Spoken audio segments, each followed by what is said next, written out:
การติดลมปกติเราจะเอาเชือกขึ้นนะครับแต่วันนี้ไม่เอาวันนี้จะให้ดูแบบใหม่จะใส่ไม้ไผ่นี่ขวางลงไปครับ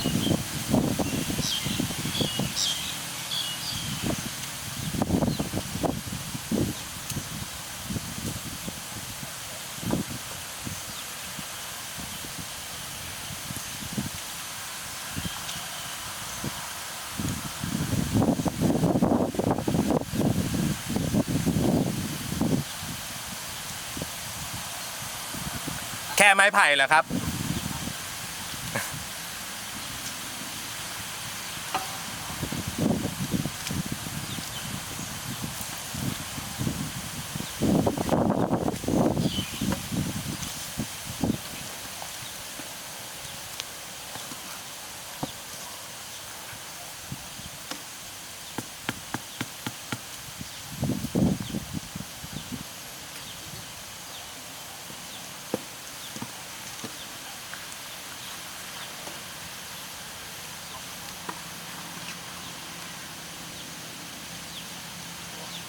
พี่แกชอบดู รถแตงแกอะติดนี่นักป่ะนี่ บางที2 คืน ใช้ไม้ไผ่กี่ลำครับ 3-4 ลำ3 ลำก็ได้ทีนี้เวลารถติดลักษณะอย่างนี้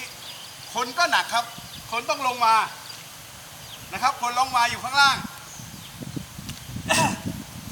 แล้วก็ติดเครื่อง